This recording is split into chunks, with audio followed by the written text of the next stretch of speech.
who had. Yes. So while you aren't like a VR expert, it's good to acknowledge naman na obviously you made this because you wanted to do something for them. Yes. So that's always a good thing. So I just wanted to put it out there.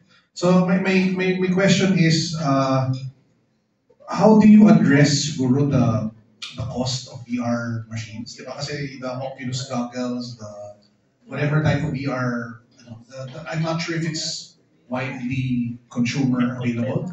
Yes. Parang yun lang yung main concern ko. Kasi I understand, so basically VR is like an app that prioritizes training, that does training na virtual, right?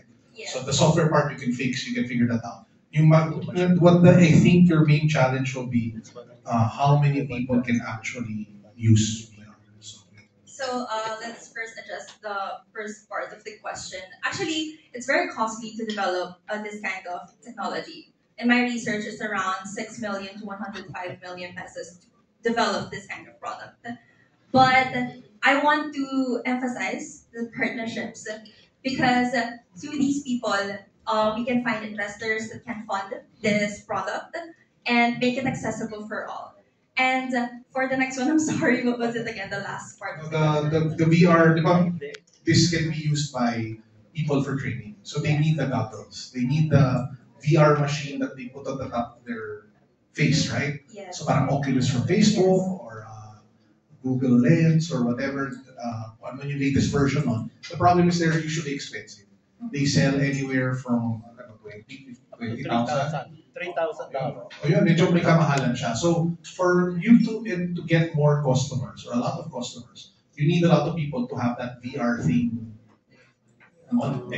being used. So the challenge I see is, mahal yun, and not a lot of people will have access to it. So how do you solve that problem? Okay, so the business model of VRISE is B2B and B2C, right? For B2C, we can sell the hardware and the software all together so they can use it for their personal use. And then we have with B2B, which we can license the software or like the very concept of VRISE and input to make it more cost efficient on the side of the businesses.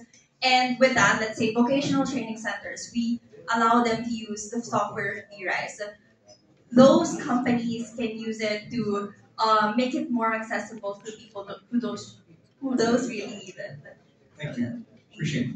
Thank you.